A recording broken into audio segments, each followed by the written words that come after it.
All right, I know people are still joining, but I also know Denise has a very informative presentation. So why don't I start with some of the background and then we'll kick off. For those of you who are on already, I noticed last time we had Denise do a presentation on data preservation. I assumed everyone in attendance would call their main focus GIS, but we had a lot of librarians. So, would you guys mind doing for those of you comfortable with Zoom, there are React bottoms at the button, and if you hit the heart-shaped button that says React, things will pop up. So, how many of you thank you, Jason, how many of you consider yourself to be GIS people? Give me a thumbs up. Okay. So I'm going to wait a second to let those thumbs finish up. And then how many of you consider yourself to be librarian related? Give me the celebration symbol or a heart or something that's different. Okay. So we have quite a few of those as well. And then I'm sure many of you split the difference, and there are many who have different specialties. But I just wanted to get that really pleasantly surprised me last time. So thank you for coming. This presentation is put on by the National States Geographic Information Council, also known as NSGIC, which is a national coordination body that helps coordinate geospatial information. And one of the ways it does that is supporting state level cooperation. Part of that is the GIS 101 series. When people have topics that they would like to learn more about, we try and put on a webinar. We do 3 or 4 a year. If you have any topics you would like to learn about, just drop them in the chat. That'd be great. Also, we had Denise. Denise came and spoke at a NSGIC conference. She was one of our keynote speakers. Leland brought her in. She was amazing. So we asked her to do a webinar. It was a huge hit and people wanted more. So we've brought Denise back for more, and I'm going to let Leland introduce her. Thank you. Welcome, Leland Pierce. I'm from the state of New Mexico. I am the incoming president for NSGIC, and before I introduce Denise, I do want to emphasize that NSGIC collaborates across many stakeholders and allies, and we would love to build relationship from the library side. These are big issues, and they're growing issues, and I think we're going to all do a lot better working together. So it's my pleasure to introduce Denise Bleakley. She too is from the state of New Mexico. We've worked together for quite a while now. Denise, as you can see on the screen there, was with the federal government under one of the national laboratories. And she is a Lifetime Achievement winner, award winner from our state Geospatial Professional Society. Denise has been able to run a GIS shop that included a program to preserve the data that they were required to preserve. And so with that, I would thank Denise for all of her hard work. She's very passionate about that. And Denise, I'll let you take it from here. Okay, thank you, Leland. Thank you, Shay, and I'm glad to be back. Today's talk, we're going to be talking about the elements of a data preservation strategy. This was a follow-on from my data preservation as a legacy presentation I think it was in April. And this, in my presentation, I have more slides than I can possibly go through, but this presentation was developed more as a reference and as a resource than as just follow along. So I may skip a few slides, but it will be here. And Shay and Emily have told me that you'll be able to have a link to get to this presentation. And I've also created a data preservation strategy worksheet. And the last 5 slides of my presentation is that worksheet, but I've also provided it as a PDF available through the link that I think Emily and Shay will provide. And if you have any questions, please drop them in the chat, and Emily will get that to me. And I'm saving 15 minutes at the end to try and answer any questions. So with that, let's get started. Okay. So I'd like to acknowledge the New Mexico Geographic Information Council and Leland and NSGIC NSGIC for helping to encourage me to continue with this work and to help fund it. And so here's what we're going to talk about today. We're going to talk about why the geospatial data preservation is difficult, the basic elements of the data preservation strategy, robust metadata development and maintenance, and the use of data, the FAIR data principles for infrastructure for data preservation, and best practices for long-term geospatial data preservation. Now, all of these strategies are not specific to geospatial. They're specific to any digital data, but I have tailored this talk to talk about the unique structures of the geospatial data data set. So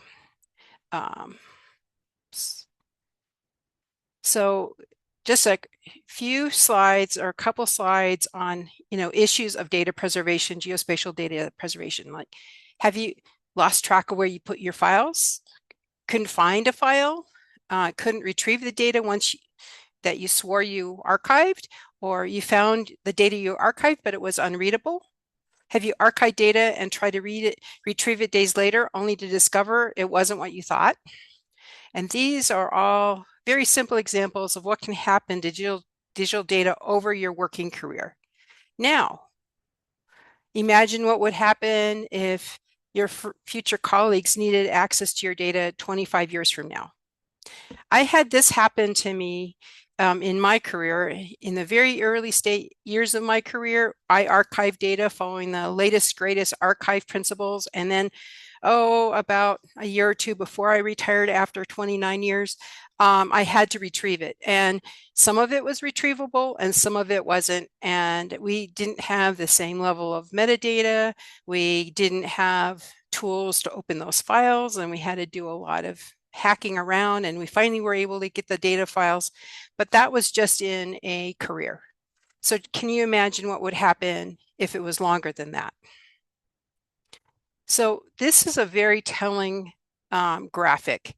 So at the time of a document publication or a data set publication, knowledge about that data is very high, but over time, as time progresses, look at how quickly it drops off. And, you might have a crash of your system, or something might happen, or the retirement or career change of the author might happen. And then from that point, the data really drops. The information about that data drops, and it almost becomes unreadable or unusable. And for most digital data, less than 1% of that data that you might have is actually findable, retrievable, or usable. So think about that. You're spending all of this time, and chances are less than 1% of that data will be accessible in the future. So those kinds of things are shocking. It was shocking to me because, I'm spending all this time and money, and hopefully we're recording data for the future and finding out that maybe we're lucky if 1% is findable. So what are some of these threats? Well, we have dramatic events such as floods, earthquakes, political upheaval, cessation of departments, or unfunding of projects, understanding of the data, because in the future, there may be changes in semantics, format, processes, algorithms. Chain of evidence may go missing, like, chain of, we made this data, it went here, it's stored there, it's archived there, that may be gone. You might not be able to maintain the hardware or the software or the contextual environment. You may have access and use restrictions, and they may not be respected in the future. And you may lose the ability to find the location of the data. That's happening more and more because people are putting data on archives or on disks or in warehouses, and yet those links can get broken. And, institutions can cease to exist. And our institutions may also let us down. The federal government in our mind is the one that's probably going to be the group that mines most of our data or might look after it, like the National Archives or the Library of Congress. But due to budget cuts, data priorities, changes in management, changes in policy, they may not actually preserve our data. So why is geospatial data so hard to preserve over the long term? We have no uniform data model because we have raster, vectors, we have topological structures, we have non-topological structures, we have discrete, and we have continuous data. We have super large data sets. We also have proprietary formats. When I first started giving these talks, we had, I know, maybe a dozen or two proprietary formats, and now there's about more than 36 proprietary formats. So instead of these things getting easier, they're getting more complex. And we also have multiple granule sizes. We go from individual features in individual data sets to multiple features across many data sets and many thematic layers. And we also have relational data systems for very complex data sets. And those are not easy to store in a retrievable format. Some more issues are their large sizes. We have long-lived programs. Some of our geospatial programs now are in 2, 3, almost maybe 2 generations old, so 40 to 50 years old. We have extensive context. We have where the data is a data set within a much larger context. We also have dynamic data. We have data sets that are growing constantly because it's being retrieved from automatic data capture systems. And you need extensive specific contextual information. You need all of the information surrounding it to make sure that that geospatial data has its locational information, the context, why it's being collected, all of that. So why on earth would you need a data preservation strategy? Well, data preservation is actually part of a cradle to grave situation. When you start building a data set, you should be thinking about not just how do you build it and define it and how do you grow it, but also what are you going to do when the project ends? Where is it? Where are you going to put it? What's important about it? What are you going to, what kind of metadata you're going to store with it? That's all things that you should think about before you even start the program. But most people aren't taught about thinking about geospatial data cradle to grave. So it's part of the data lifecycle. It's in practice that it's been shown that geospatial data are hard to protect in the long term because specific steps need to be taken to increase the likelihood that that data will survive longer than the project lifespan. And that's something that you have to do deliberately. If you don't do it deliberately, the data probably will not survive.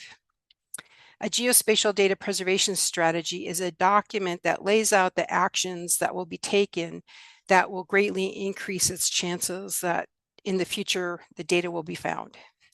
And digital preservation infrastructure. Digital preservation is normally achieved through a designated digital preservation infrastructure for data integrity, format, media sustainability, and information security. That may be in your work group, and then at a certain point, it may be turned over to a record system, or it may be turned over to an archive, but you have to plan for those things. They don't happen automatically. But what on earth do you preserve? Preservation is so much more than making sure you can read the file. Usually it includes the raw file. It includes all of the relevant information, including metadata, documentation, the intermediate processing steps, algorithms, unique analysis, any scripts developed. It also includes important calibration or model input data. It includes instrument designs. It includes PDFs or maps of output and other data that may be required by law, policy, regulation, or agreement.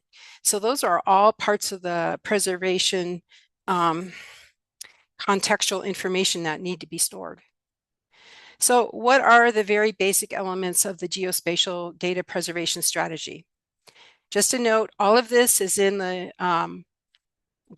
preservation worksheet at the end of the presentation, or on the separate document that I've placed with Shay and Emily. So I'm just going to go through these quickly, and if you have more questions, please put them in the comments. So the basic elements are, what's your data life cycle? What was your plan? What did you have to begin with? What are your records requirements?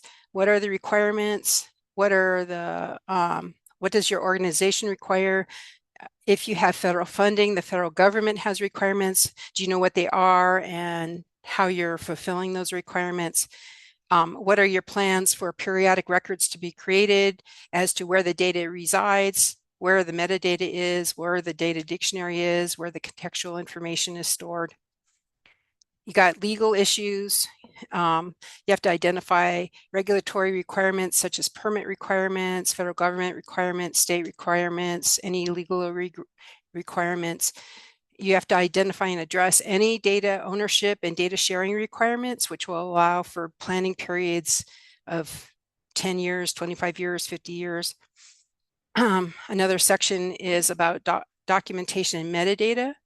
What standards are you using? Where are you storing that data? How is it connected to the actual data set? You have file format issues you need to think about. What file formats are you going to use? What format are they in? What standards did you follow?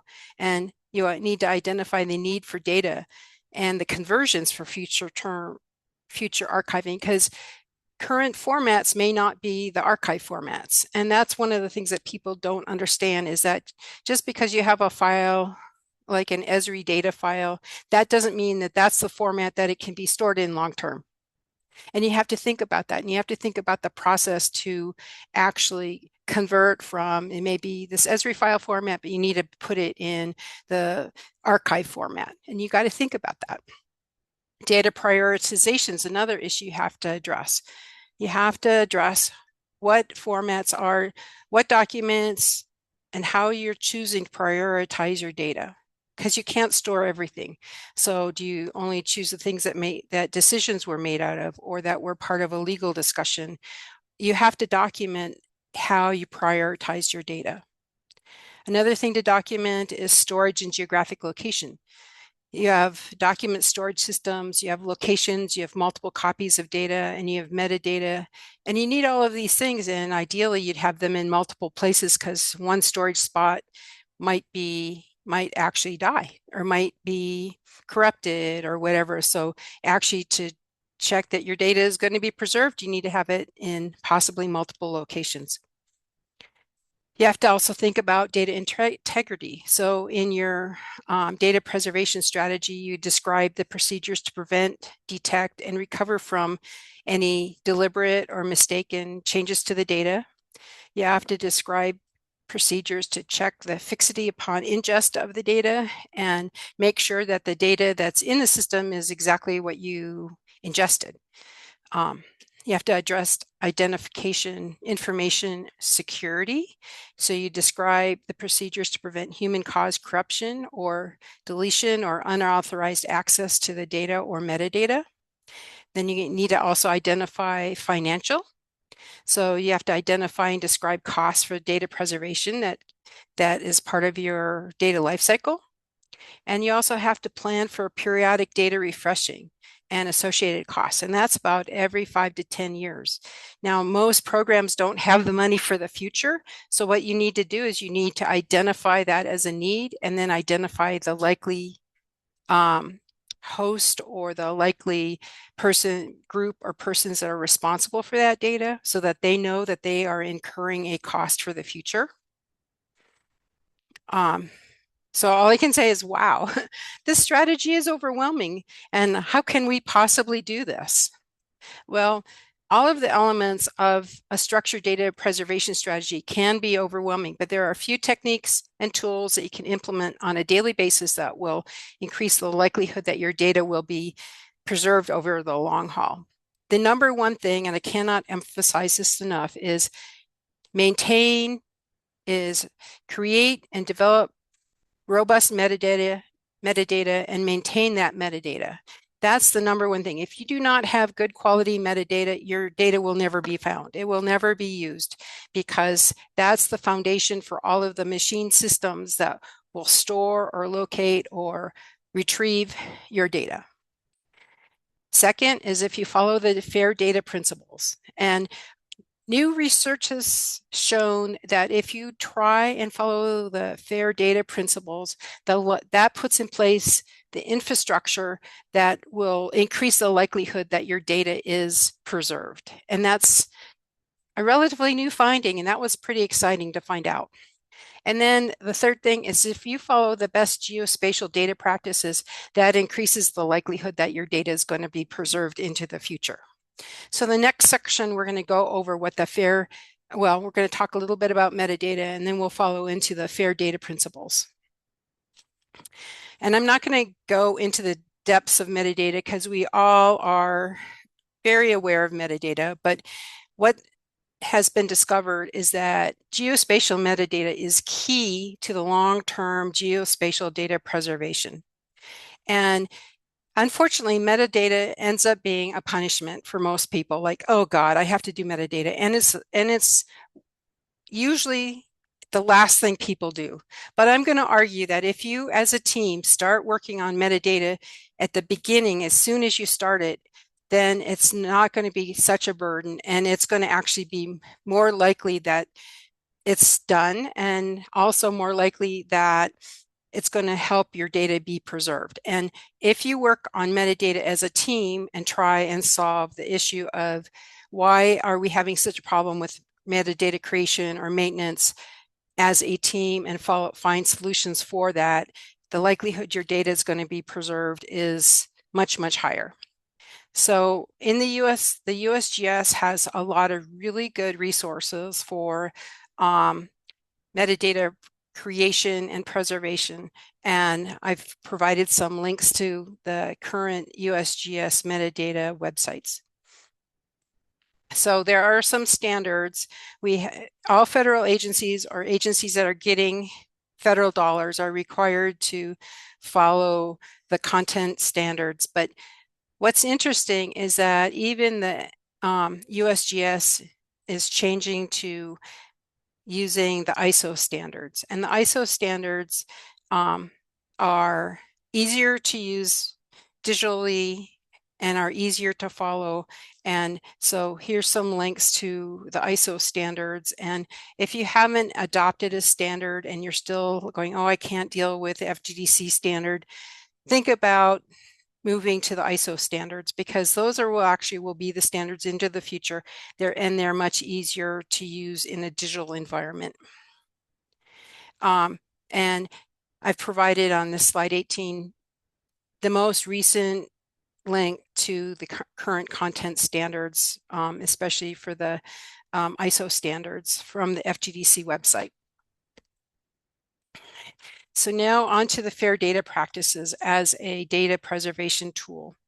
The FAIR data practices were developed in the mid-2000s to improve the sharing of scientific data. And it included the needs for discovery, access, interoperability, and reusability. So the science data community were really working hard to meet the federal government mandates that says if you have federal dollars, you have to share this. And if you are a federal agency, you have to be able to go out and look and see if there's any data out in the data sphere that will help you with your project before we give you more money. And so the FAIR data practices were set up as a tool to help with that process. And although these FAIR data principles were not developed as a data preservation tool, they do provide a great starting point for data management, the data management infrastructure that will help in the long-term data preservation.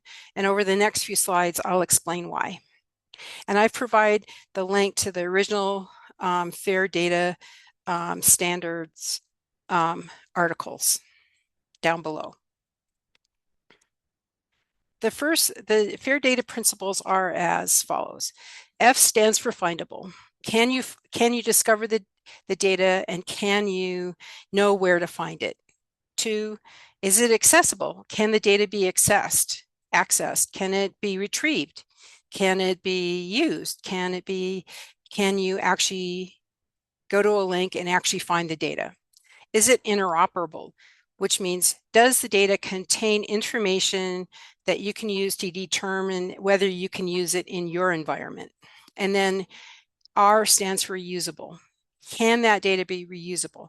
And that stems directly from some federal government mandates for federal scientific research dollars, that the federal government said, if you're using federal dollars to develop data, that data should be made accessible so as many people can reuse it as possible. And this is especially important in long-term ecological studies, for example. If you're studying, a wilderness or area and you need data from the 70s, 80s, 90s, 2000s, you need that both interoperable and reusable and retrievable. So that's part of where this came from.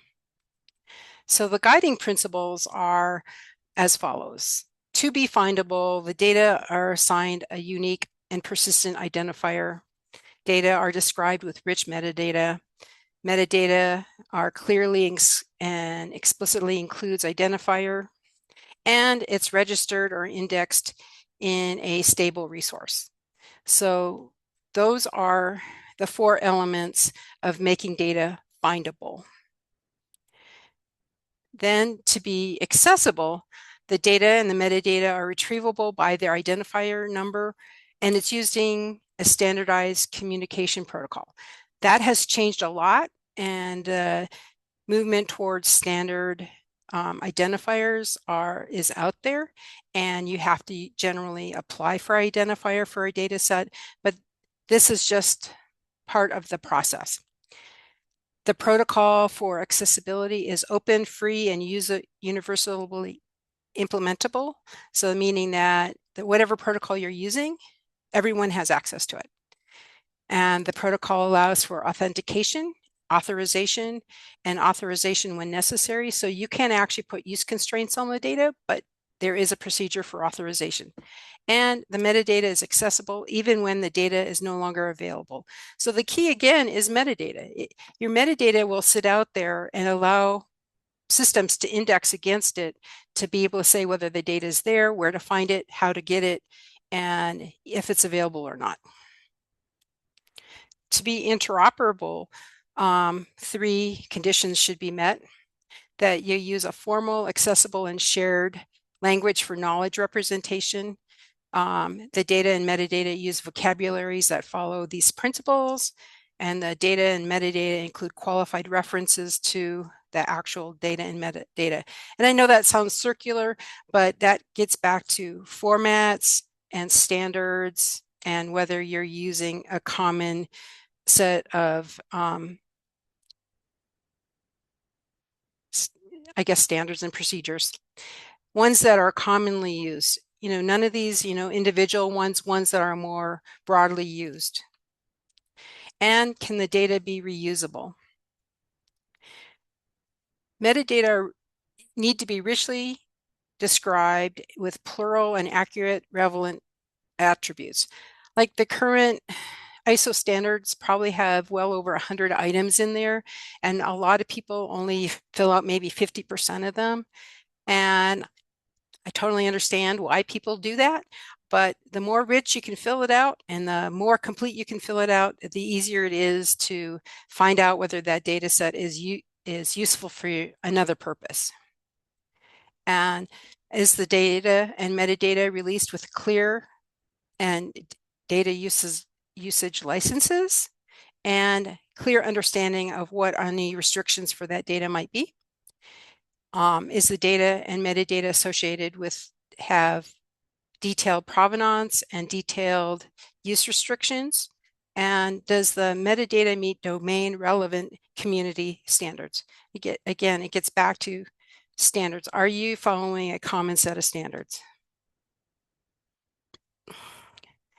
So the key data preservation practices, again, I'm going to emphasize this again, metadata. We need to develop a strong metadata development and maintenance program. Again, use widely adopted standards. Storing data in well-supported open formats. Data should be free from external dependencies. So like if your data needs to touch another database in order for it to be relevant, you need to either include that data or extract it so it's not dependent on it. Adopt the use of persistent identifiers or digital object identifiers for the data set, and bundling data, metadata, and context information together using a tool like Bagot, for example. 7, store a graphical representation of the data, for example, like a PDF with a data and metadata bundle. Now, it's turned out that PDFs have been turned out to be an extremely stable format. So PDF storage of representations is actually has turned out to be a great tool. I've had some PDF files that have lasted at least 28 years. And when PDFs were first developed, the library and data archive community didn't think PDFs would last that long, and they've actually proven themselves to be extremely stable. So number 8, ensure all information objects are self-contained and independently understandable. Because after a certain point, when your data goes on from your department and maybe to a records or a library situation or an archive, someone else other than a geospatial expert's going to be minding that data, so to speak, and they won't know what it is. So it needs to have all the information. It needs to be completely understandable in that data package. Number 9, preserve geographic data in a way that non-geospecialists can understand, because at least at some point in the future, a non-geospecialist is going to be the keeper of that data. And then you need to plan for technological obsolescence. Media changes every 3 to 5 years. Data format migration is at another interval. And if you are serious about keeping that data, you need to plan that this data needs to be migrated forward into these new medium every so often. And then finally, the 3-2-1 rule. 3 data sets in at least 2 formats with at least 1 copy stored in a separate secure location. And the 3-2-1 rule is pretty common in all digital fields, because long-term it's shown that the more copies of data that reside in different systems, the higher likelihood of it surviving has been shown. So a couple notes about file formats. It's been shown that proprietary file formats are one of the main reasons why geospatial data does not survive in the long term. Everyone can probably remember Esri's first desktop tool, ArcView. And ArcView had E00 files. And believe it or not, those E00 files have been very stable. But shape files and some of the other formats from Esri, they can't be preserved because you can't retrieve them because you need Esri software of the moment to use them. They're forward compatible and not backward compatible. So converting them to a more stable format is what you need to do. And most people don't realize that moving forward, being able to look back and retrieve data, especially geospatial data, probably will not be successful. And so that's why understanding the file formats and their stability is very important to the key to long-term preservation. So to prevent the long geospatial data from being obsolete, and it requires to be currently adopted, well-documented file formats. So the National Records and Archives Administration and the Library of Congress, they maintain 2 lists, and they're basically the same, but with a slightly different emphases. But the links here on this slide show the current acceptable file formats for geospatial data for the National Archives and the Library of Congress. And as far as geospatial data goes, they have probably about a half a dozen different formats that they have determined are long-term, will survive and are the ones that they accept. And unfortunately, the only one that they will accept from like the Esri family is shapefiles, believe it or not. And so for up-to-date guidance on it, that the link here will provide you what the current accepted formats are. And if you have any federal funding, you at some point need to think about how or when is your data going to go to the federal government, and these documents on file formats will be key to how you might move forward with that. So kind of the last part of my presentation is going to be like, how on earth does this work in the real world? We all are facing decreasing funding. The chances of getting new funding for data preservation practices is probably nil, unless there's a convincing thing that there's some federal government requirement and they're willing to fund it. And, how do we actually do this with declining workforces? So here's some ideas. And before I retired, we started implementing them, but I don't know in the long term how they've worked out. So this is just, from looking in and trying to apply this myself. So in my little team, what we did is we sat down and we talked about what are some of the issues with metadata. And the big issue was, number one, it's a drag. Number two, it was like, okay, we wait till the end and then we're rushed and we don't remember the thing. So what we did is we started having a team meeting once a month, and the effort on the team meeting was to talk about metadata. And it wasn't to scold, like, okay, you didn't meet the meta goals this month. It was more like, okay, tell me about what you did this month for metadata and what were your issues with the metadata. And what we found is that the tools that we were using were not very user-friendly. Oops. Some of the redundancy within having to add stuff was a real drag, and it wasn't consistent. And so what we did is we started identifying the problems with the metadata, and then we started doing things to fix it. So we found a different tool. We wrote scripts to preload some things in there. And then we started looking at doing the metadata kind of as a team to see if we could speed it up, and also so we could automate it more. And that made it easier. And then we also talked about, as we're building the data sets for whatever the project might be at the moment, what could we do during its lifespan instead of waiting till the end? So we were trying to eliminate waiting to the end to do the metadata. And then we also did this thing where we would do a QA/QC of the metadata. I would just randomly pick, say a half a dozen files, and I would look at it and see if there was any glaring issues with it, so that we could talk about it before it got too far down the line. And then the second thing was to try and implement the fair data principles. And I know this is new to a lot of people, but if we think about it, a lot of our jobs is to make the data accessible. And if we can implement these principles in this way, it's been shown in the literature that it puts in place the items that you're going to need for long-term data preservation anyways, because of the requirements to try and share them through the various governmental platforms. So if you work towards adopting fair data principles, you're already going to put in place the things you're going to need for data preservation.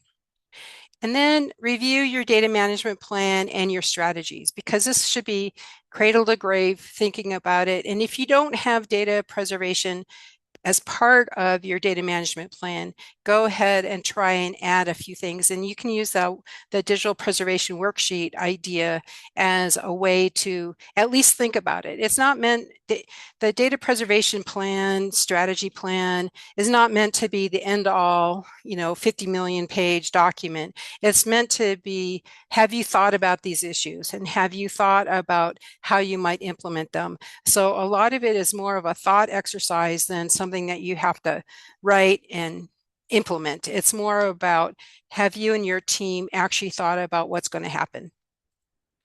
And then as a team, if you can follow those best geospatial data practices, that will go a long way to preserve your data. And I want to say, you guys all do excellent work. You're very committed, and it's going to be important for the future, because just think of the early Landsat imagery from the 70s. And now here, because of various practices, we now have access to some of it. And it's really played a critical role in our climate change. So our data might have the same impact 50 years from now. So, and ask yourself, if I were to move on to another job, could my colleagues know where to find stuff? And then if you can, create some breadcrumbs to point back to, where are my files? What's in them? How do I find them? Who can find them? What's in them? And that will go a long way also to help preserve that data. So, any questions? Thank you so much, Denise. That was fantastic. There have been 3 questions in the chat so far, so I'm going to start with those, but feel free to, yes, wonderful job. Raise your hand or drop more in the question. So earlier in your presentation, Brian Bond asked, he said, I appreciate ISO being mentioned as a standard. Who sets ISO version 2 as a standard? Is it set by each agency, federal, states, locals, privates, mentioned on slide 18, or around? Okay, so there's actually the Federal Digital Geographic FGDC, and it's a federal government working group, and that group actually sets the standard for our federal government. And the content standard was our standard for many, many years. But then as the international community has gotten on board, the ISO standard has been adopted by the FGDC as one of the federal government standards. So you can actually still do the content standard that's listed there, or the ISO standard. But I did some research on the federal government websites, and it looks like over the next 5 to 10 years, the ISO standards will be adopted across all of the federal government. Got it. Brian, let us know if you can come off mute, or you can drop something in the chat if you have any follow-up. He's got it covered. Thanks. I'm going to jump to Melinda's next. Hers is in the chat, Denise. It's kind of a long one, so I'm happy to read it, but are you able to see it in the chat? So for those who can't see the chat, I'm going to say it quickly. How do you handle the potential changes that can occur in data when converting between different file formats? The proprietary nature of file geodatabases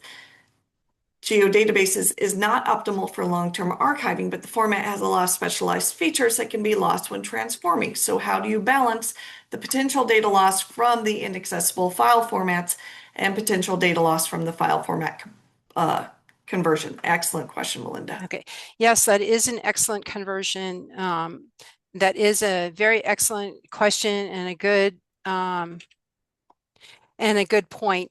There is some data loss, and unfortunately, there's no way to prevent that data loss.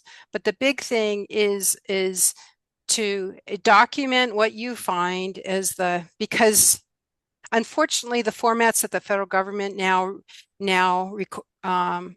say are the acceptable archiving formats, they're not very complex. And we in the geospatial world are in an environment where the formats are getting ever more complex because they're allowing so many more things. So unfortunately, in some of this file conversion, it is going from a very complex to a much more simple format, and you do lose things. And that's one of the downsides of all of this. And that's where trying to identify the priority of the data and what makes that data a priority, and then possibly storing it in one or more formats might save more data. And there's not a really good answer to this other than that's the reality, and you document that reality. And unfortunately, that hasn't changed much in 20 years, and I'm not sure that that's going to change much in the next 20 years because the nature of storing stuff digitally in accessible formats is such that it's less complex than more complex. I don't know. That probably doesn't answer your question very well, but that's kind of what my understanding of the state of the environment is. I also, I remember in your last presentation, having a visual of the data was actually one of the most powerful. Yeah, You may lose a decent amount of attribute information, but at least you don't lose everything, and that visual really drives things home. right. And so the digital and so we all know that databases contain more information than maybe the resulting maps, but the resulting maps does capture at least one state of the database. And so you might need more than one visual to capture the whole nature of your database, or it might be just one aspect of that database because you're always going to have way more relationships within that database than as the visual. And some databases aren't meant to be visual. So that's where getting into data science and the ever evolving nature of preserving complex databases comes in. And that touches databases that are non-spatial, but spatial databases are more complex because we have that spatial component. And this is going to be ever evolving in the future. Got it. Um, Okay, so so someone brought up analog and digital aerial photography.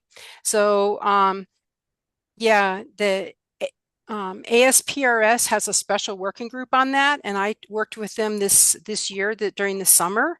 And within the National Archives and within the Library of Congress, they have specifications for digital aerial photography as well as analog photography. The analog photography people are scanning, and that sometimes they're storing them as PDFs, sometimes they're storing as GeoJPEGs, sometimes they're storing them as TIFF files. TIFF files are lossless, so if you open them, you're not going to lose files. JPEGs, you'll lose information. So I think the main standard for digital aerial photography is to be stored as a full TIFF file. I hope that answers that question. great one. Under that, just a couple more you'll see from Susan. There's a question about it starts various GIS applications are still reading Okay. Uh-huh. and Mm-hmm. personal databases, Mm-hmm. geodatabases along with geodatabases. Could geodatabases eventually be considered an archival format? That's a good question. And that may be sometime in the future, but I highly doubt that because that is an Esri proprietary format that they have not been willing to share the information. Whereas the E00 files, they ultimately release that for public information, so you could actually get into the structure of an E00 file. But right now, personal geodatabases and the geodatabases that they currently maintain, they are not willing to release the structure of those files for open access. Perfect. That's good to know. I just put in a question asking, uh, Leland had put something in here earlier. We had already talked about getting someone to speak about, I would like someone very knowledgeable on metadata, but amazingly, not a lot of people are doing their PhDs on metadata, but there have to have been advances over the past 20 years. What are they? And then in this world of AI, where metadata is incredibly important, we'd like to hear more about that. So if anyone could respond in the chat, that'd be great. But Denise, this leads me to two questions that were higher up.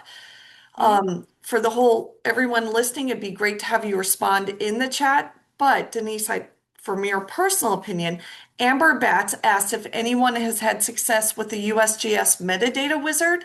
And then right after that, Maureen asked, is anyone used Box AI to extract and autofill metadata? So Denise, for either of those two questions. Like, did you guys use the USGS metadata wizard at all? Denise, did you freeze? Is it just me? Maybe I froze. Nope, you're No, live. Okay, so I think Denise may have had a quick freeze, so we'll have her jump back in. Amber's talking about metadata wizard. Yeah, and I tried the metadata wizard over a decade ago. I didn't find it very intuitive and I didn't have the best of luck, but if anyone could, if anyone did, we'd love to hear it. And then Greg, what is LOC? Esri tried to get LOC to have GDBs as their archive. Library of Congress? Yeah, I'm guessing it's Library of Congress. And I loved Denise's very complete answer on that. Thank you. Um, so would anyone, this is a great time while we're waiting for for Denise to jump back in. Would anyone else be interested in hearing the advances in metadata over the past 20 years? And with the advent of AI, how do we, okay, perfect. So again, if anyone, I emailed a couple of friends in academia, Michael Goodchild and Trislin Nelson. And one of the reasons I want to ask this group, someone's like, talk to your map librarians. All right, Okay, Brian, I hey, know very well. So, okay. so So, sorry, I'm back. Sorry, my computer glitched, so I'm sorry. no problem. Was there another question? Well, so did you ever use the metadata wizard, the USGS metadata wizard, or Box AI to extract and autofill metadata? I never used Box AI. I did use the USGS metadata wizard, but for our needs, it didn't quite work. And so it's very workplace specific. And so we had actually purchased many different tools and then we re-scripted them with help from people who are much better scripting than I am. So I think, there are more and more tools out there, but one of the things you got to do, I invested a lot of money into a tool and it turned out when we tested it against the USGS parser, it never worked. And so making sure it parses right is a big thing. And so the USGS has a lot of good tools out there and you might want to try them. And now with the AI tools, but the big caution I will say is if you're going to rely on using a federal government machine to store your data, make sure your metadata parses. So do a small pilot project with taking your metadata and parsing it through the tool you want to use or the archive you want to use. Because there's little glitches in these things, and until you test it, you won't know where the glitches are. Does that help? It definitely helps for me. Would you be able to share and Amber said thank you. Would you be able to share your screen and show the PDF that you provided as a resource and talk Oh, us through it? sure, Or because sure. I love the whole presentation is great. I really like for me the second half where I'm like, okay, how can I apply this to tr try and make my life easier to get these things done in my work? Okay, so let me share the screen. I'm not very good at this, so there it is. Share. So can you see this? Yes. Okay. I made this as a, can you still see it? Yes. Okay. I made this as a PDF. So, and gave that to Shay and Lamar. So it's basically a worksheet that was developed based on templates from data management plans, some data preservation strategies from the library and records world, as well as the FAIR data principles. So I just went through and grouped them into logical groupings. And I talked about these logical groupings in the presentation, but there's administrative, for example, that's the grouping. And then here's basic information like project title, contact name, contact details, summary of the data set, guidance documents, like what was your organizational requirements for data preservation, any guidance documents, federal government documents if it's accessible. This is meant this worksheet is meant more as a thinking tool, than you could actually use this and subscribe and take it word for word to create your preservation plan. But it's more of things to think about while you're thinking about a preservation plan. So you have administrative details, you have legal details, like any legal requirements, like are there regulatory requirements? Are there ownership issues? Is there privacy issues? Is there protections in place? Copyright issues? How you want the data to be credited and institutionally credited, for example. So then there's documentation metadata, like what standards have you used? Are you using FTDC, ISO, or any other file format standards? Do you have inventory content and location? Do you have an index for your metadata? Do you have geospatial content? Have you described the map projection datum and parameters? There's project parameters and data set parameters. Have you documented which software, models, codes, anything that you might have changed? And then you come down to file formats, identify any specific file formats that you are using, plus the ones you might move them to using the National Archives or Library of Congress, or specific ones for your project or for your company or for your agency. Have you planned for data set conversion? And have you documented any naming conventions that you're using within your files? Have you documented your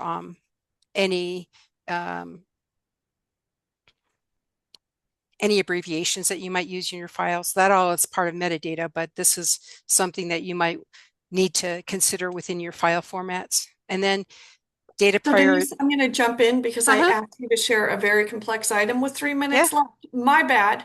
So, again, we cannot thank you enough. This was amazing.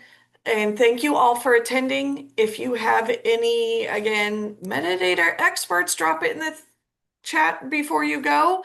Any topics you'd like to see in GIS 101 or any follow-up specifically from Denise, please drop them in the chat. And thank you all for attending. And yes, thank you, Denise. The comments about how valuable this is, you'll definitely have to read those. So Yep. Well, I want to just state that I'm willing to do more if people want more, but I would love to find out what aspects do you want to learn more of, or what aspects do you want to do more in depth on? Because this is there's a whole nother portion of this. There's lots more areas where you can get into incredible depth. There's lots of technical details you can get into. There are things that cross over between data, just regular digital data, and archiving that's very specific. But I wanted to bring this information to the geospatial world. So if there's more things that you want to learn about, let me know, or let Shay or Emily know, and they'll get it to me. And then we'll talk about future presentations to go more in depth if that's something that people would like. wonderful. All right. Thanks, guys. Have a wonderful Thursday. Is it Thursday? Yes. Have a wonderful Thursday, and we'll see you next time.